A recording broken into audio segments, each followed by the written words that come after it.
Hi everyone! Welcome to another episode of Stencil School. I'm Cynthia, and in today's video I'm going to show you how to use watercolor and other water-based media with stencils to get crisp, clean results. Let me show you what I mean.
Well, maybe it's not a secret to everyone, but I just discovered these brushes, and I think the best way to get these results is by using this type of an ink blending brush.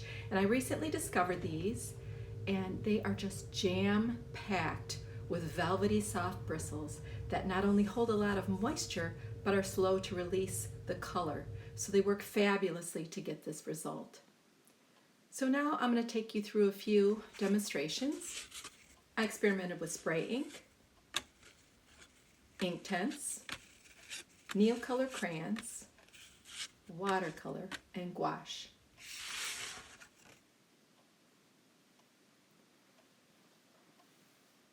So I'm showing you the watercolor example here right now, and I'm showing this in real time. The rest of the things I'll show you will be speeded up.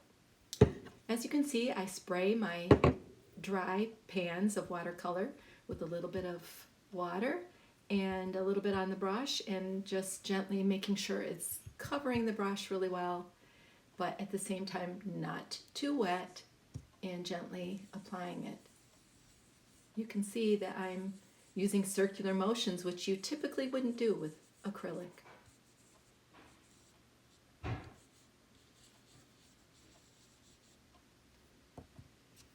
The other thing I'll note here is that I tried to match the color of the brush to the color of the paint, so that I'm switching brushes. You see I'm using blue now and the blue brush, because these brushes don't rinse out as easily as, say, a watercolor brush would rinse out.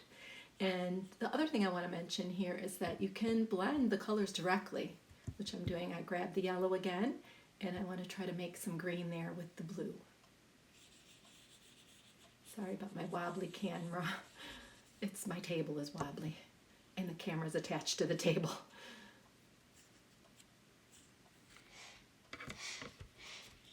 So I think it's a really good result, and that's just a regular drawing paper that I'm using.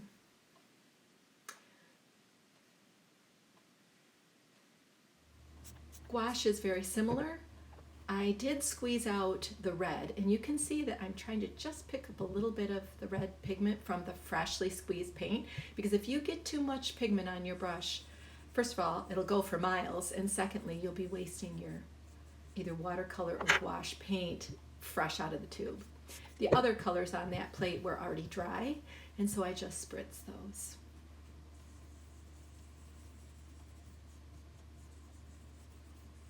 And like any other media that we use with stencils, the cardinal rule that I learned from Beth a long time ago is keep it dry.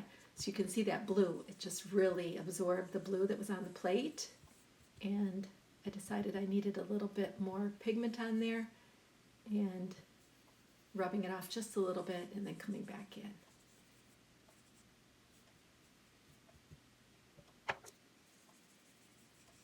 Blending.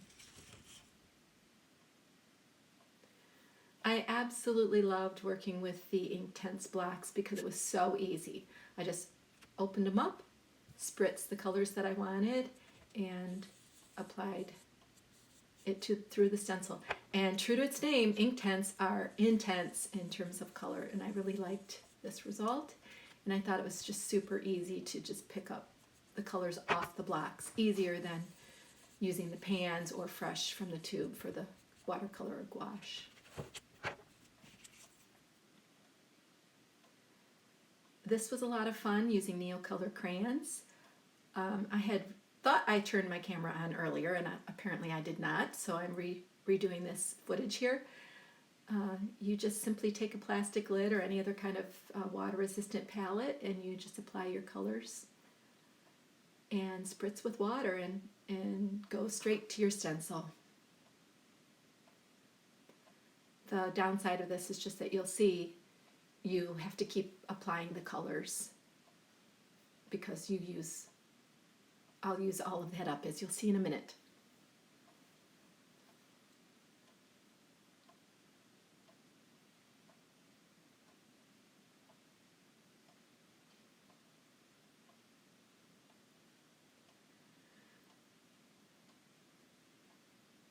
Thirsty brushes, and I just test off to the side to make sure there's not too much water and apply it.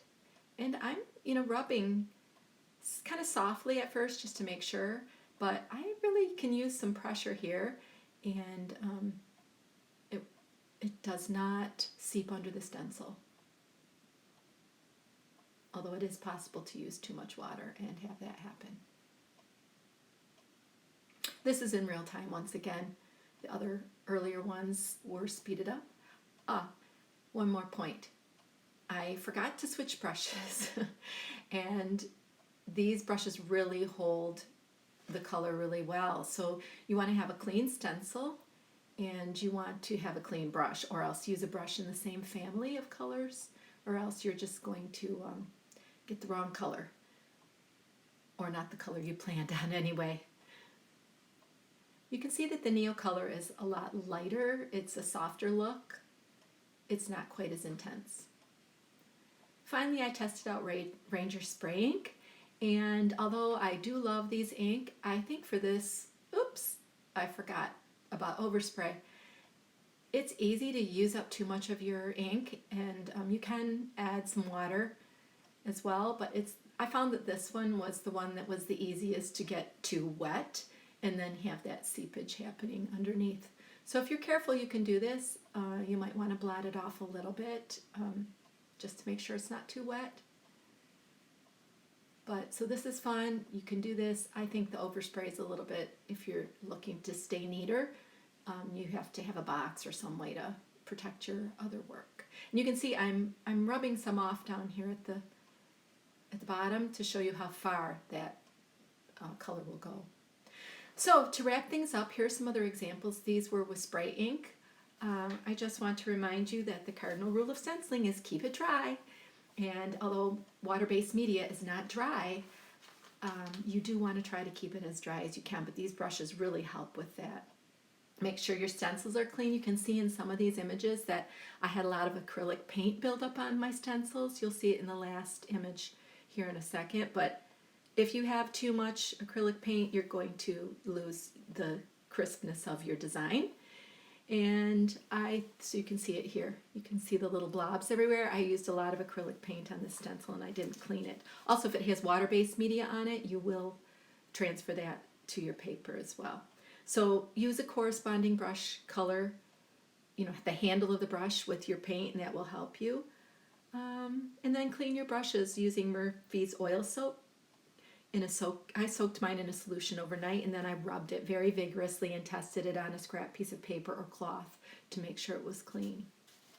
So I hope this lesson has inspired you to try water-based media with stencils, especially if you've never tried it before, or if you've tried it before and it didn't really work for you. So you can find all that you need about the brushes and stencils in the description below. And until next time, happy stenciling.